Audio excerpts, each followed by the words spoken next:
कौन सा question attempt करना है, किस क्वेश्चन पे दिमाग लगाना है, किस क्वेश्चन पे दिमाग नहीं लगाना है, किस क्वेश्चन को छोड़ देना है। मैंने काफ़ी क्वेश्चंस अपने पार्टी में छोड़े थे एंड वो स्ट्रेटेजिकली छोड़े थे। तो स्टार्टिंग में तो मैं काफ़ी ओवरवेल्म हो गया था। अच्छा, मुझे काफ़ी ज़्यादा लग रहा था सब। तो फिर उन्होंने बोला कि ये क्या कर रहे हो कि ये ऐसे मतलब तुम और भी कितना कुछ कर सकते हो। तो मैंने बोला मतलब, तो उन्होंने बोला कि सोचो इस टूथब्रश में अगर इंटरनेट होता तो उनके पास एक मशीन है जो एक्चुअली में एक एटम बाय एटम आपका मटेरियल रिमूव करता है एक सरफेस से, तो इतनी प्रिसीजन से सरफेसेस को क्राफ्ट करता है। करोड़ों की जॉब मिलती है, बहुत कम लोग इसको। तो दोस्तों स्वागत है आप लोगों का नए पॉडकास्ट में। और आज के जो हमारे गेस्ट हैं उनका नाम है वंश सिंह। उन्होंने रिसेंटली अभी आईआईटी दिल्ली से मास्टर्स की है और इस पॉडकास्ट में हमने वंश की जर्नी को समझने की कोशिश की है कि जब उन्होंने एंट्रेंस एग्ज़ाम दिया तो क्या स्ट्रेटजी अपनाई जिससे उनकी अच्छी रैंक आई। उसके बाद जब वो आईआईटी दिल्ली में गए तो उनकी 2 साल की क्या ऑब्जर्वेशन थी आईआईटी दिल्ली को लेकर के, और लास्ट में अगर आईआईटी दिल्ली जैसी संस्था से आप डिग्री करते हो तो एक अच्छा पैकेज लोग एक्सपेक्ट करते हैं। तो उस लिहाज से क्या मतलब रियलिटी है पैकेज को लेकर के, कहने के लिए करोड़ों के पैकेज लगते हैं, हम लोगों ने न्यूज़ में भी देखा होगा आईआईटी दिल्ली से जो बड़ी संस्था होते हैं, लेकिन इसकी रियलिटी क्या है। तो दोस्तों मैं आप लोगों से रिक्वेस्ट करना चाहूँगा कि वीडियो पूरा देखिए क्योंकि वंश ने हर एक टॉपिक को बहुत डिटेल में टच किया है और आप लोगों को बहुत अच्छी इंसाइटफुल इन्फॉर्मेशन मिलेगी। और आप लोगों से रिक्वेस्ट है कि अभी तक अगर आपने चैनल को सब्सक्राइब ना किया हो प्लीज़ चैनल को सब्सक्राइब कर लीजिए और वीडियो को लाइक कर दीजिए।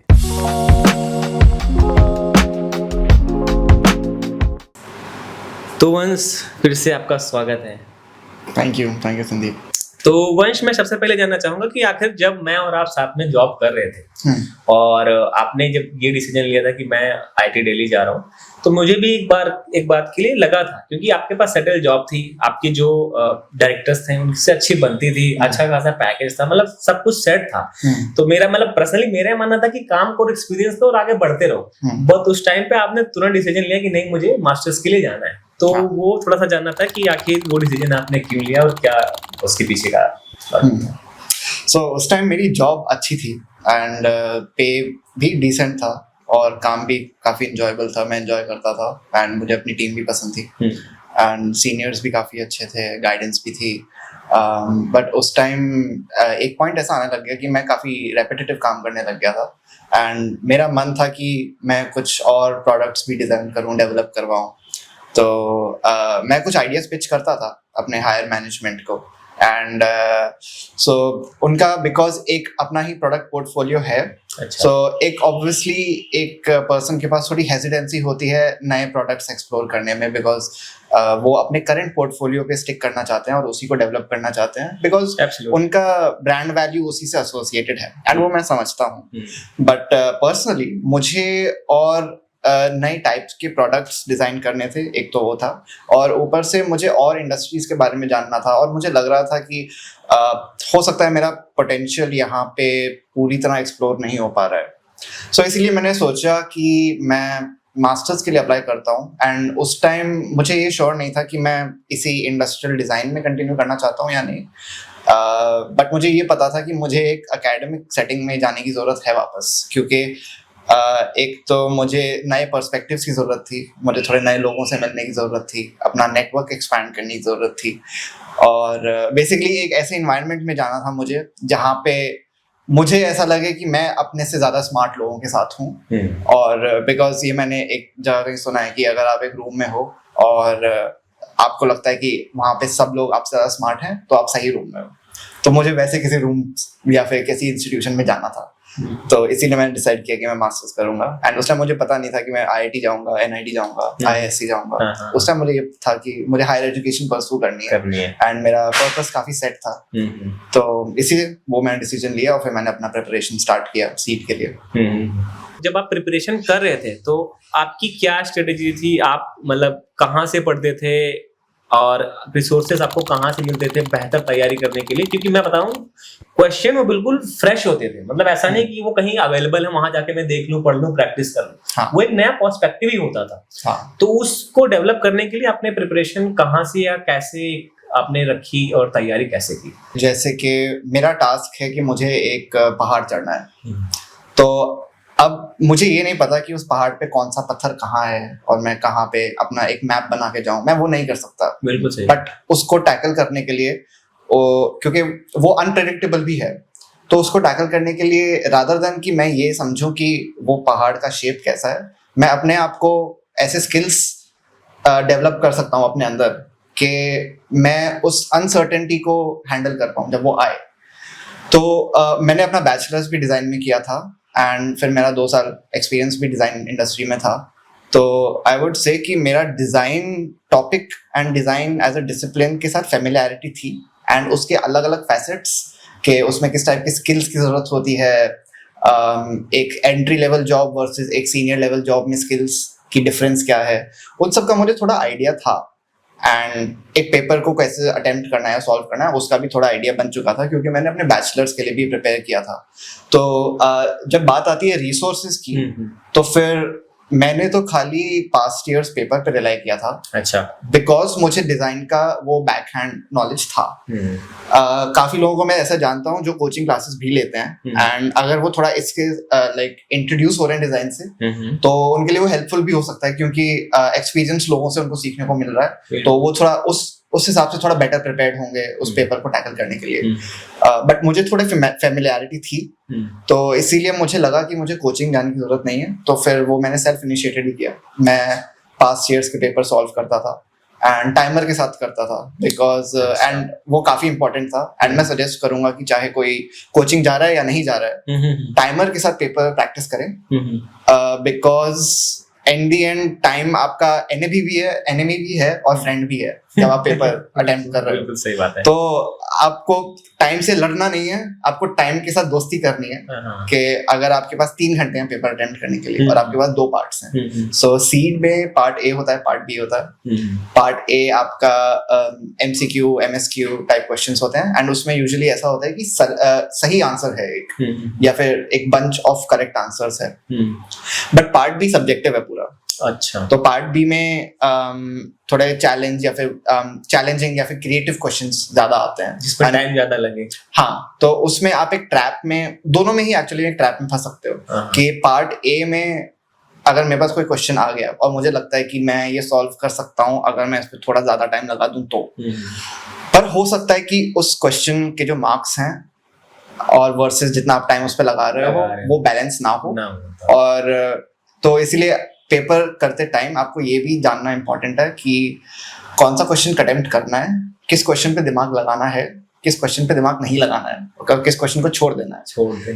मैंने काफी क्वेश्चंस अपने पार्ट में छोड़े थे एंड वो स्ट्रेटेजिकली छोड़े थे क्योंकि मेरा ऐसा था कि एटलीस्ट जो मुझे श्योरिटी के साथ मैं अटेम्प्ट कर सकता हूँ वो मैं अटेम्प्ट कर लेता हूँ, जो जिसमें मैं श्योर नहीं हूँ उसमें उस टाइम पे एफर्ट लगाने में कोई पॉइंट नहीं, क्योंकि एफर्ट लगाने के लिए मेरे पास पहले के अपने 6 महीने या 1 साल था और ये 1 घंटे के अंदर मैं वो एफर्ट नहीं लगा सकता, प्रैक्टिकली नहीं लगा सकता क्योंकि मैं प्रिपेयर्ड ही नहीं हूँ। तो जिस चीज के लिए मैं प्रिपेयर्ड नहीं हूँ, इट मेक सेंस कि मैं उस पर ज्यादा टाइम जाया ना करूँ और बाकी इंपॉर्टेंट चीजों पे टाइम लगाऊं। हो सकता है कि मेरा पार्ट ए इसी स्ट्रैटेजी से जल्दी खत्म हो जाए और अब मेरे पास पार्ट बी जो क्रिएटिव पार्ट है उसके लिए ज्यादा टाइम। इवन पार्ट बी के लिए मेरा स्ट्रैटेजी ये था कि मैं पेपर के स्टार्टिंग में 10 या 15 मिनट्स एलोकेट करूं कि मैं क्वेश्चंस पढ़ूंगा और बस एक काइंड ऑफ रफ स्केच बना दूं कि अपने रफ एक शीट मिलती है उसमें बस एक ही शीट पे कि फर्स्ट क्वेश्चन में मैं ऐसा ऐसा कुछ करूंगा, ऐसा ड्राइंग सा बना दिया, 2-3 वर्ड्स लिख दिए, हर क्वेश्चन के लिए ऐसा एक रफ आइडिया सा ले लिया। तो मुझे स्टार्टिंग में ही पता है कि इसमें भी मैं कौन सा कर सकता हूँ और कौन सा नहीं कर सकता हूँ। इवन पार्ट बी में 5 क्वेश्चंस होते हैं और जितना टाइम मिलता है तो उसमें जो लास्ट क्वेश्चन था वो मुझे याद है, वो मैंने आधा अटेम्प्ट करके छोड़ा था क्योंकि वो मुझे लगा कि उसमें मुझे ज्यादा टाइम देना पड़ेगा और वो पता नहीं, वो मुझे लग रहा था कि मेरे स्किल सेट्स मेरे उतने सर्व भी नहीं करेंगे उस क्वेश्चन को। तो मैंने उस क्वेश्चन का ऑलमोस्ट 20-25% अटेम्प्ट करके छोड़ दिया था। बट बाकी के जो 4 क्वेश्चन थे उसको मैंने फुल फिडेलिटी और फुल हाई डिटेल के साथ किया। तो उस एक क्वेश्चन का लॉस मैं झेल सकता था और मेरे को श्योर था कि ये बाकी 4 क्वेश्चंस का जो मुझे प्रॉफिट मिलेगा वो ज्यादा मिलेगा, तो उसमें वो मेरा बैलेंस हो गया। सो आई वुड से कि रादर देन आप हर एक क्वेश्चन को इक्वल अमाउंट ऑफ टाइम दो, आप स्टार्टिंग में ये थोड़ा गेज कर लो कि हर क्वेश्चन को कितना टाइम देना है और किस क्वेश्चन को टाइम नहीं देना है और कौन से क्वेश्चन आप टाइम मतलब बिना सोचे समझे भी आंसर कर सकते हो क्योंकि आपको पता है, बिल्कुल। तो उनको पहले अटेम्प्ट कर देना ज्यादा बेटर रहता है। हाँ जी। अच्छा, तो ओवरऑल आपकी स्ट्रेटजी कह सकते हैं कि तैयारी के साथ साथ आप जब वहाँ पे आप क्वेश्चंस के आंसर दे रहे हो तो वहाँ आपके लिए टाइम बहुत मैटर करता है। हाँ। तो आपको ये थोड़ा सा ध्यान रखना पड़ेगा कि जो तैयारी करके आप गए हो, जो दिमाग आपको लगाना है या आपको तैयारी पे यहाँ लगाना है, वहाँ पे आपको टाइम मैनेज करना है। हाँ। किस पे कितना खर्चना है। हाँ, एंड वो सैंपल पेपर्स अटेम्प्ट करके आ जाता है आपको आइडिया हो जाता है कि ये टेस्ट आपसे क्या मांग रहा है। तो वो टाइमर के साथ अटेम्प्ट करना और फिर आंसर कीज हैं अवेलेबल ऑनलाइन, तो आप टैली कर सकते हो कि आपने इतने टाइम में कितना किया। तो उस टाइम पे आप वो गलतियां कर लो ना, तो आपके पेपर के ड्यूरिंग वो आपके हाथ में होगा कि आप कितनी गलतियां कर रहे हो, कितनी नहीं कर रहे हो। तो एक तो ये आइडिया काफी अच्छा लग गया कि लास्ट ईयर के जो क्वेश्चन पेपर हो उनको सॉल्व करो और उनके बेसिस पे अपनी फाउंडेशन सॉलिड करो। हाँ। जैसा कि आपने बताया कि पहाड़ चढ़ना है तो उससे रिलेटेड आपको अपने आप को प्रिपेयर करना पड़ेगा और उसके हिसाब से आपको चलना पड़ेगा। ऐसा नहीं कि आप इस चीज को समझो। तो उसके अलावा लास्ट ईयर के जो एग्जाम पेपर सॉल्व करने के अलावा ऐसी कोई आपको लगता है कोई चीज शेयर करने आपको मन में है जो आप शेयर करना चाहते हो कि ये भी आप कर सकते हो to build a good knowledge before the exam? Knowledge के लिए सो पार्ट ए में कुछ क्वेश्चंस थोड़े लॉजिकल एनालिटिकल होंगे और कुछ क्वेश्चंस थोड़ा 3D विजुअलाइजेशन पे होंगे। सो वो तो I think past years paper से आपको एक पैटर्न समझ में आ जाएगा कि किस टाइप के क्वेश्चंस आ रहे हैं। बट पार्ट बी के लिए मैं सजेस्ट करूंगा कि जो भी कैंडिडेट अटेम्प्ट करना चाहता है सीट को, वो स्केचिंग रेगुलरली प्रैक्टिस करें। अच्छा। हाँ, डेली प्रैक्टिस करें। चाहे आप पेपर के 3 महीने पहले स्टार्ट कर रहे हो या 1 महीने पहले स्टार्ट कर रहे हो या फिर 1 हफ्ते पहले स्टार्ट कर रहे हो या हो सकता है 1 साल पहले भी स्टार्ट कर रहे हो। बट आप अगर दिन में एटलीस्ट 15 मिनट्स टू 1 आवर अगर निकाल सकते हो थोड़ा sketching, human figures, object drawing, वो सब प्रैक्टिस करने में, तो आपका पार्ट भी काफी स्मूथली जा सकता है। तो जब आप प्रिपरेशन कर रहे थे तो प्रिपरेशन के दौरान ऐसा कोई चैलेंज आपको लगा कि यार ये मेरे लिए चैलेंज था, आपने उसको कैसे ओवरकम किया? चैलेंज ओके, तो मैं अपनी जॉब में मुझे स्केचिंग थोड़ी बहुत करनी होती थी। मैं रेगुलरली नहीं कर रहा था बट बीच बीच में करनी होती थी। तो जब मैं पार्ट बी के लिए प्रिपेयर कर रहा था तो मुझे ह्यूमन फिगर्स की भी प्रैक्टिस करनी थी और मैंने अपने बैचलर्स में तो करी थी, काफी प्रैक्टिस करी थी एंड मैं उस टाइम काफी अच्छा भी बनाता था। बट बिकॉज थोड़ा उससे लूज टच हो गया तो मुझे वापस वो स्किल पिकअप करना पड़ा। तो उसमें थोड़ी मुझे दिक्कत आई थी वो कि मतलब अगर आप एक इंसान की ड्राइंग बना रहे हो तो ऐसा नहीं कि सर बहुत बड़ा हो गया या कंधे चौड़े हो गए। आप अगर मेल का ड्राइंग बना रहे हो तो मेल लगे, फीमेल का बना रहे हो तो फीमेल लगे, तो वो प्रपोर्शंस को थोड़ा नेल करना, एक तो वो था। एंड दूसरा टाइम भी था क्योंकि मैं एक फुल टाइम जॉब कर रहा था, तो मेरे पास ड्यूरिंग द डे टाइम नहीं होता था, तो मैं रात को ही प्रिपेयर करता था थोड़ा, या तो डिनर के बाद ही करता था यूजुअली जब थोड़ा शांति होती थी। और फिर मैं मतलब अपने वर्क सेटअप के साथ होता था, अपने घर पे जो मेरा डेस्क सेटअप था तो थोड़ा शांति में करता था और फिर दिन के एंड पे करता था। बट अगर आप उसको रेगुलरली टाइम निकाल लो कि रोज इतना टाइम निकालना है, इवन हाफ एन आवर भी चलेगा, तो वो कंसिस्टेंसी ज्यादा आपको हेल्प करेगी। हाँ। तो वो सब आते हैं कि आपने एग्जाम क्रैक किया, IIT पहुंचे, उसके बाद में मतलब IIT is very reputed organisation in India in education, मतलब एक अलग ही टैग होता है, मैं बोलूँ भाई। हाँ। तो उसके साथ साथ आपका 1 महीने की ऑब्जर्वेशन कैसी थी? क्योंकि जॉब से आप सीधा एक टॉप लेवल इंस्टीट्यूशन में पहुंचे, तो आपकी 1 महीने की ऑब्जर्वेशन कैसी थी, कैसा लगा आपको?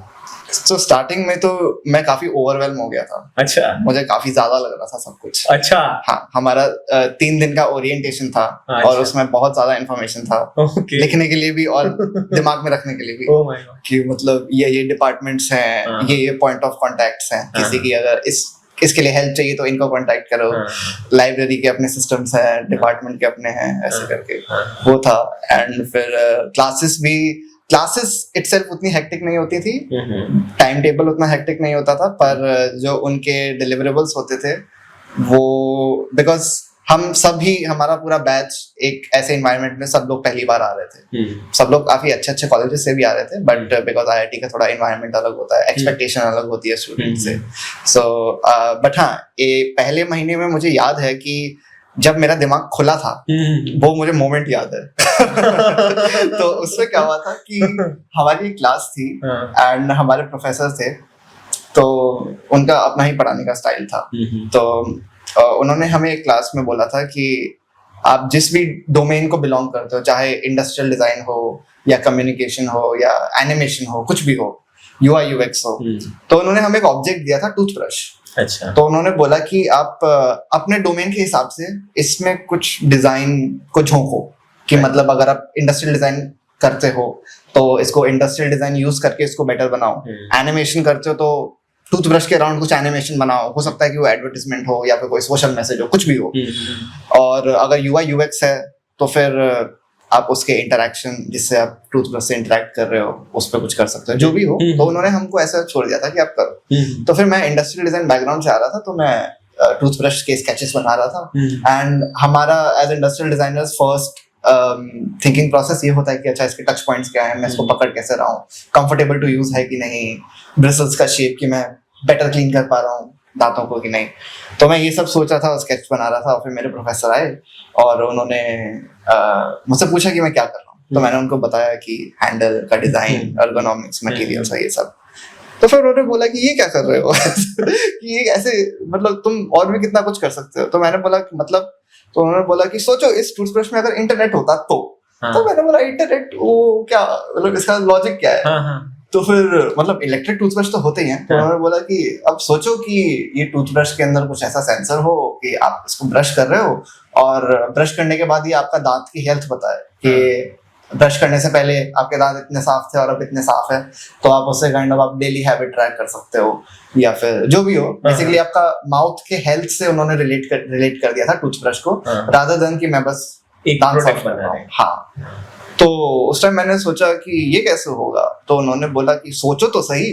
तो वो मुझे काफी स्ट्राइक किया कि उन्होंने बोला कि सोचो तो सही एटलीस्ट, कि ऐसा अगर नहीं भी हो सकता है बट एटलीस्ट वो तो समझो कि ये क्यों नहीं हो सकता। और क्यों नहीं हो सकता में भी कुछ तरीके ऐसे निकल सकते हैं कि आपको पता लग जाए कि ऐसे ऐसे हो सकता है प्रोबेबली।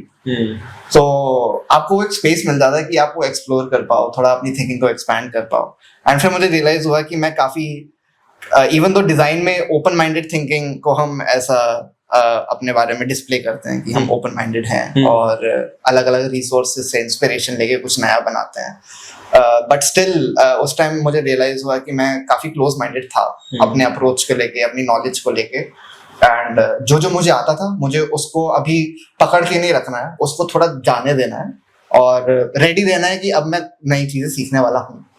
तो एक वो था, उस टाइम मैं प्रिपेयर हो गया था कि अच्छा ठीक है, यहाँ पे मुझे ऐसी चीजें सीखने को मिलेंगी जो मैं सोच नहीं सकता था, और मुझे थोड़ा उस सेंस में ओपन माइंडेड होना पड़ेगा। मैं ऐसे नहीं कह सकता कि ऐसे नहीं होगा या ऐसे नहीं हो सकता, या फिर जो मैं सोचता हूँ वो ठीक है। ओपन माइंडेड रहो और जो भी आ रहा है उसको एक थर्ड पॉइंट पर्सपेक्टिव से देखो, और दूसरों का भी समझो, अपना भी समझो, उस तरह से। तो फर्स्ट मंथ में हुआ था। सोचने का ब्रॉड पर्सपेक्टिव बिल्ड हो जाता है। एक होता है ना, जैसे बोला कि आप अपने स्किल के अकॉर्डिंग इसमें चीजें करो, तो बंदे को जो पता है उसके हिसाब से वो लग गया। हाँ। मतलब एक लेकिन न्यू पर्सपेक्टिव, न्यू विजन के साथ चीजों को देखना, समझना। बिल्कुल सही बात है। तो अगर बात करें कि IIT बहुत ही रेपुटेटेड इंस्टीट्यूशंस है इंडिया और मतलब वर्ल्ड वाइड देखें तब भी, तो किस तरह के रिसोर्सेज में आपको IIT से हेल्प मिली? किस तरह के रिसोर्सेज, मटेरियल या ऐसी क्या चीजें हैं जो आपको लगा यार ये बहुत अच्छी थी IIT? ओके, सो एक इंस्टीट्यूट से आप कुछ चीजें एक्सपेक्ट कर सकते हो। एक तो है आपकी फैकल्टी, एक है आपके जो भी क्लासमेट्स या आपके पीयर्स या जो भी स्टूडेंट्स हैं, और तीसरा है आपका इंफ्रास्ट्रक्चर। तो आई वुड से कि एक हर कॉलेज के ये 3 कोर रिसोर्सेज हैं। बट IIT में फर्स्ट ऑफ ऑल हमारी जो फैकल्टी है, सब लोग अपने अपने फील्ड्स में काफ़ी एक्सपीरियंस्ड हैं। सब ने बहुत इंसेन लेवल के प्रोजेक्ट्स किए हैं और काफ़ी इम्पैक्टफुल काम भी किया है जो सोसाइटी को एक्चुअली में अभी एक्टिवली हेल्प कर रहा है। इंडिया में भी कर रहा है एंड बाहर के देशों में भी कर रहा है। सो एक उनका वो जो एक्सपीरियंस बैंक है, आई थिंक उनसे एक स्टूडेंट जितना भी एक्सट्रैक्ट कर ले उसके लिए बेटर है एंड काफी फायदेमंद है। एंड इनफैक्ट इंस्टीट्यूट बोलता भी है एंड एनकरेज करता है स्टूडेंट्स को कि आप अपने फैकल्टीज का मतलब उनका उनका उनका फुल यूज करो एंड उनसे जितना इंफॉर्मेशन जितना नॉलेज हो सकता है उतना एक्सट्रैक्ट करो, उनसे जितना हो सकता है उतना सीखो। सिमिलरली आप अपने फ्रेंड्स, अपने कलीग्स या फिर जो भी आपके पीयर्स हैं, चाहे आपके डिपार्टमेंट हो या फिर बाजू वाले डिपार्टमेंट में हो या फिर आपके जूनियर्स भी हों, उनसे भी काफ़ी कुछ सीखने को मिलता है, क्योंकि सब लोग अलग अलग बैकग्राउंड से आते हैं। कोई इंजीनियरिंग से आ रहा है, कोई आर्किटेक्चर से आ रहा है, कोई फाइन आर्ट से आ रहा है, तो उनसे भी सीखने को काफ़ी मिलता है। और बाकी इंफ्रास्ट्रक्चर वो बेसिकली आपके आगे के आपको स्टूडियोज मिल रहे हैं काम करने के लिए, जो भी आपका फर्नीचर है या फिर मशीन्स हैं 3D प्रिंटिंग की हैं, स्कैनिंग मशीन्स हैं, जो भी है वो सब है। सो इट्स लाइक आपको इंस्टीट्यूट प्रोवाइड सब करेगा एंड उसमें आपको बस ये आइडेंटिफाई करना है कि आपके लिए कौन सा हेल्पफुल है, कौन सा वैल्यूएबल है। मैंने तो पर्सनली मैं सारे तो अपने फैसिलिटीज एक्सप्लोर भी नहीं कर पाया हूँ अभी तक, इवन दो मेरे ग्रेजुएशन हो गई है, मुझे अभी भी नहीं पता कि और क्या क्या फैसिलिटीज अवेलेबल हैं जो मैं यूज कर सकता था, क्योंकि बहुत सारी हैं। तो वो था प्रोजेक्ट बेसिस पे होता है एंड बिकॉज हम टाइमलाइंस पे भी होते हैं, तो हमको अपने रिसोर्सेज भी इफेक्टिवली मैनेज करने होते हैं। तो हो सकता है कि तुम खाली 3D प्रिंटर और लेजर कटिंग मशीन यूज करो, या फिर कुछ हमारे यहाँ एक UX लैब भी थी, वहाँ पे कुछ ब्रेन सेंसर्स भी हैं, आई ट्रैकिंग सेंसर्स हैं, तो आप UI UX प्रोजेक्ट्स को आप देख सकते हो, यूजर कैसे रिस्पॉन्ड कर रहा है, उनके ब्रेन वेव्स को ट्रैक कर सकते हो, आई मूवमेंट ट्रैक कर सकते हो एंड ऐसे काफी चीजें थी। तो जस्ट नोइंग कि ये चीजें एग्जिस्ट करती हैं वो भी काफी था, इवन तो मैंने यूज नहीं करी, बट नोइंग कि ये सब है वो भी काफी इंटरेस्टिंग था। सो मैं एक एग्जांपल बताता हूँ कि एक हमारा एक डिपार्टमेंट है, मतलब हमारा डिजाइन डिपार्टमेंट नहीं है बट एक और है, वहाँ पे ऑप्टिक्स और लेंसेज पे काम होता है। तो उनके पास एक मशीन है एंड वो एक एटॉमिक मिलिंग मशीन है। तो उसमें वो जैसे लेंस बनाते हैं, जैसे चश्मे का लेंस होता है, तो वो काफी हाई टेक लेजर एप्लीकेशंस वगैरह के लिए लेंसेज और मिरर्स बनाते हैं। तो उनके पास एक मशीन है जो एक्चुअली में एक एटम बाय एटम आपका मटेरियल रिमूव करता है एक सरफेस से, तो इतनी प्रिसीजन से सरफेसेस को क्राफ्ट करते हैं। Atom by atom? हाँ, वो बहुत बहुत क्लोजली मतलब आप उसको मेजर कर सकते हो। मतलब एटम बाय एटम देखने के लिए भी? हाँ, उसमें आप उसको एटम बाय एटम होता हुआ देख नहीं सकते, हाँ। बट उस मशीन का वर्किंग प्रिंसिपल ऐसा है कि वो उसको लेयर बाय लेयर उस लेवल तक प्रेसिजन से हटाता है। तो काफी इंटरेस्टिंग था एंड कुछ 3D प्रिंटिंग मशीन्स भी हैं हमारे कॉलेज में, लाइक कुछ प्रोफेसर्स उनके अपने स्टार्टअप्स हैं, तो उनको कुछ गवर्नमेंट से हेल्प मिलता है, सपोर्ट मिलता है। तो वो काफी लाइक टाइटेनियम से प्रिंटिंग हो रही है। हाँ, लाइक बोन पार्ट्स कि जैसे कि अगर कोई एम्प्यूटी है तो, और उनके जैसे कि अगर कोई बोन पार्ट रिप्लेस होना है, तो अगर कोई US में कोई पेशेंट है और तो फिर मैं उनका एक्सरे ले सकता हूँ, उनका हाथ स्कैन कर सकता हूँ एंड उसको डेटा यहाँ पे इंडिया भेज सकता हूँ, और उनका एक्चुअली में हड्डी का जो पार्ट है या जॉइंट है वो यहाँ पे डेवलप हो सकता है, प्रोटोटाइप हो सकता है। अच्छा। एंड वो फाइल्स मैं वहां पे फिर वापस किसी और कंट्री में भेज सकता हूँ और वो वहां पे प्रिंट हो सकता है। तो इस लेवल का वहां पे इंफ्रास्ट्रक्चर है एंड अभी भी वो ग्रो हो रहा है एंड उसमें भी ग्रोथ की काफी स्कोप है। तो रिसोर्सेज तो काफी सारे हैं, बट इट्स लाइक आपको ये भी देखना है कि आपके अपने इंटरेस्ट क्या हैं, आप क्या एक्सट्रैक्ट करना चाहते हो इंस्टीट्यूट से, आप क्या परस्यू करना चाहते हो। हाँ, वो सब। तो मतलब ये मेरे मन में बहुत ही इंटरेस्टिंग सा क्वेश्चन है, और वो है पैकेज को लेकर। क्योंकि अगर जैसे IIT जैसे बड़े इंस्टीट्यूशन का नाम आता है तो लोग एक्सपेक्ट करते हैं कि भाई करोड़ों में जो पैकेज दिए था। तो किस हद तक ये बात सही कि मैं पता है कि बहुत अच्छा पैकेज मिल जाता है? करोड़ों की जॉब मिलती है, बहुत कम लोग इसको, बहुत ही स्मॉल परसेंटेज है। मतलब अगर मान लीजिए कि एक जैसे हम एक IIT है, उसमें जितने भी नंबर ऑफ स्टूडेंट्स प्लेसमेंट्स के लिए बैठे हैं, उसमें हो सकता है कि 0.5 से 2% को ऐसा कुछ लगे, तो वो बहुत कम बच्चे हैं। हो सकता है कि 10 को 20 25 और the amount of people appearing for placements वो थाउजेंड्स में भी। तो जैसे कि IIT में उसने कहने वो एक बहुत ही इंटेंस कॉम्पिटिशन है, उन जॉब्स के लिए भी उतना ही इंटेंस कॉम्पिटिशन मारते दिया है उस पॉइंट पे जाके जब आप प्लेसमेंट में बैठ सकते हो। एंड दूसरा ये भी है कि अगर आप IIT जा रहे हो ये सोचिए कि मुझे एक हायर पैकेज मिलेगा, हायर पैकेज मिल सकता है फ्रॉम द पॉइंट जहाँ पर आप अभी बट हाईएस्ट पैकेज जितना आप सोच रहे हो कि मैं करोड़ों कमाऊंगा, मैं सजेस्ट करूंगा कि आप अपने आप से उतनी एक्सपेक्टेशन अभी मत रखो। बात उसकी नहीं है कि आप कितना कमा रहे हो। बहुत सारे ऐसा लोग भी हैं, चाहे वो हमारे प्रोफेसर्स हों या फिर PhD हो या स्टूडेंट्स हो, जो उतना नहीं कमा रहे हैं, और उनको उतना कमाने की जरूरत है भी नहीं, बट वो बहुत फुलफिल्ड है जो काम कर रहे हैं उस पर, सोसाइटी को कॉन्ट्रीब्यूट कर रहे हैं, और वो मतलब इतना अच्छा कॉन्फिडेंटली हम कर पा रहे हैं कि वो अपनी फैमिली स्टेम कर पाए और काफी अच्छी लाइफ, कंफर्टेबल लाइफ जी पाए। बट अगर आप IIT आ रहे हो जस्ट फॉर द पैकेज, तो फिर मैं कहूँगा कि आप एक डिसएडवांटेज पे हो, क्योंकि हो सकता है कि आप अगर हायर पैकेज के लिए आ रहे हो तो अपना द टाइम एट IIT आप उसको वेस्ट करो, क्योंकि IIT में इतने अच्छे अच्छे रिसोर्सेज हैं जिससे आपको लर्निंग के लिए मिल सकता है। एक अपने टीचर्स का एक्सपीरियंस हो गया, बाकी इंफ्रास्ट्रक्चर हो गया, और एक एक्सपोजर टू साइंटिफिक कम्युनिटी है।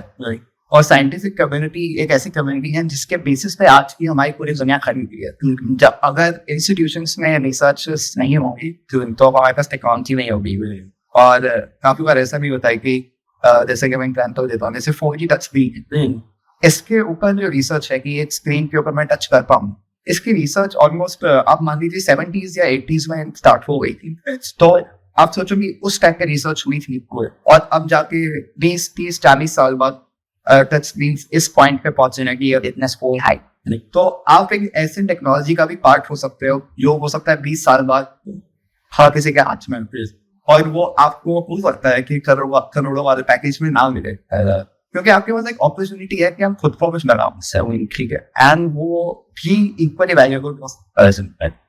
और ऊपर से आप एक साइंटिफिक प्रोसेस से भी वाकिफ हो, आप उससे फेमिलियर, और आपको एक इंडस्ट्री का एक्सपोजर भी मिलता है, चाहे आप इंटर्नशिप कर रहे हो वो एक्सटेंड करो या फिर एक्सपर्ट से बात करो, अपने एलुमनाई से बात करो, नहीं तो आपको बहुत सारी ऐसी चीजें मिलेंगी जो आपको उस करोड़ों के पैकेज से बहुत ज्यादा वैल्यूएबल। हाँ, और अगर आपको लग रहा है कि करोड़ों के पैकेज से आपकी सारी प्रॉब्लम सॉल्व हो जाएंगी, वो नहीं होगा, क्योंकि ऐसी कहावत है कि जितना आपको पैसा होगा उतनी प्रॉब्लम्स भी हो सकती है। एंड हो सकता है कि आपको अपनी लोकेशन भी चेंज करनी पड़े, क्योंकि ये मैंने नोटिस किया है कि जो करोड़ों वाली जो जॉब्स होती थी इंडिया में काफी कम होती है, बट आपको इसके लिए बस चाइना जाना पड़े, ताइवान जाना पड़े, UK, US जाना रहती है।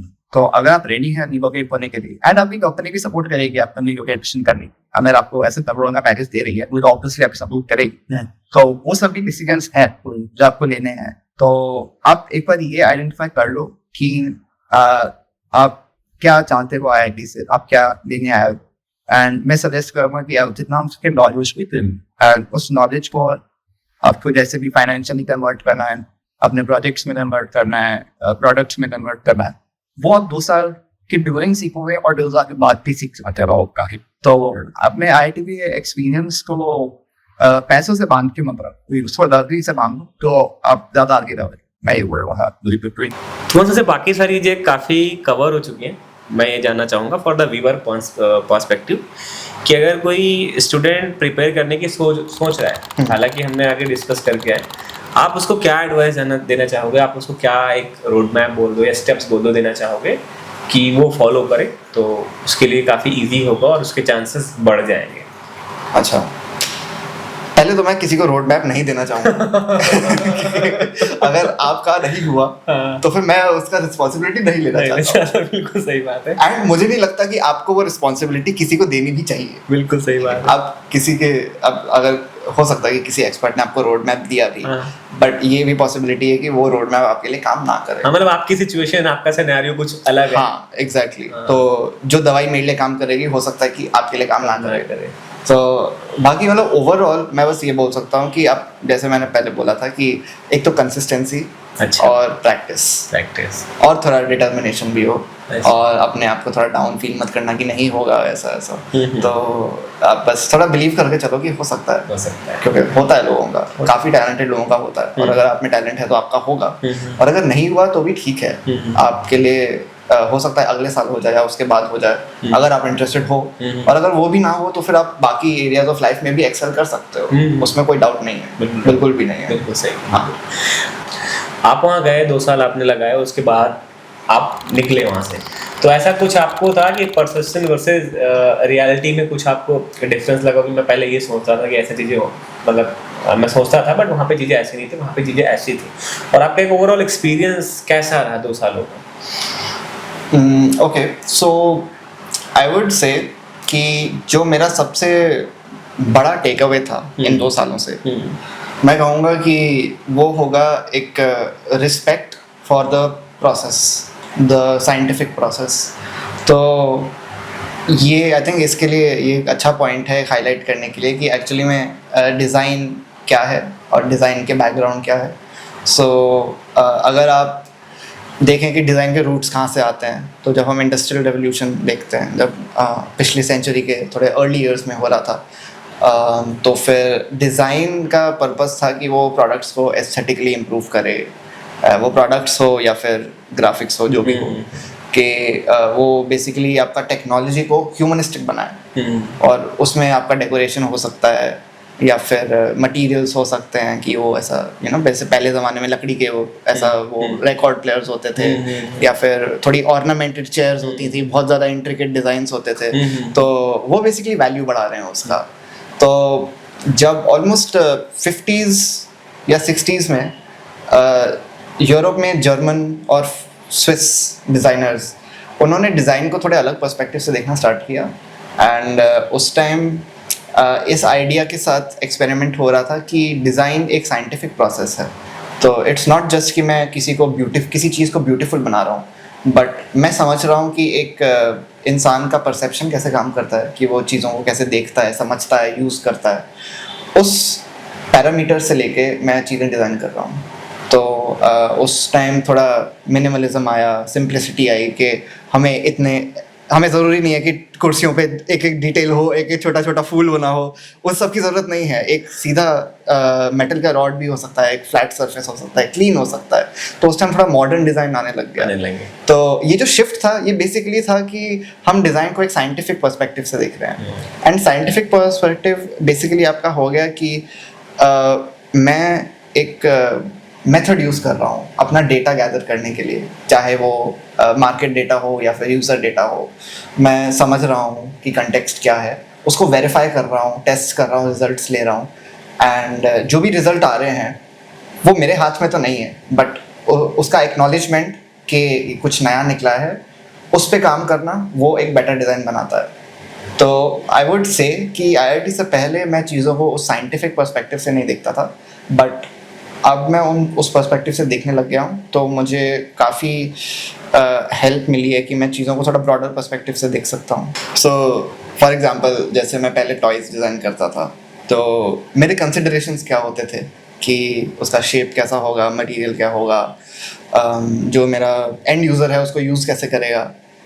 बट अभी IIT में आने के बाद अब मैं जैसे देखने लग गया हूँ प्रोडक्ट डेवलपमेंट में, अब उस प्रोडक्ट के आगे क्या हो रहा है और पीछे क्या हो रहा है टाइम में, अब मुझे वो उन चीज़ों पे ज़्यादा नोटिस करने लग गया हूँ कि उनका जो मटेरियल है वो कहाँ से आएगा, और बेसिकली जो प्रोडक्ट की एक सप्लाई चेन होती है उसके अब डिटेल्स के बारे में थोड़ा और ज़्यादा सोच लेते हो। प्रोडक्ट यूज़ होगा तो उसका इन्वायरमेंट पे क्या इम्पैक्ट होगा, प्रोडक्ट का लाइफ ख़त्म होने के बाद उसको मैं कैसे डिस्पोज ऑफ करूँ रिस्पॉन्सिबली, कि हो सकता है कि उसके लिए कुछ एग्जिस्टिंग फैसिलिटीज़ हों, या फिर हो सकता है कि प्रोडक्ट जो डिज़ाइन करवा रहा है उनको अपना कुछ फैसिलिटी सेटअप करना हो कि डिस्पोजल भी उनके पास ही है।